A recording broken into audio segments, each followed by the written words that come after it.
நின் திருவடி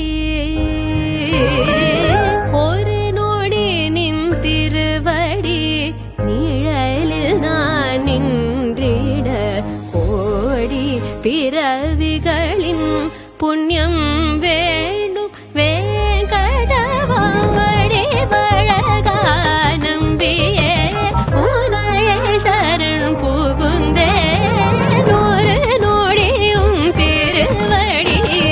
நிழலில் நான் நின்றிட கோடி பிறவிகளின் புண்ணியம்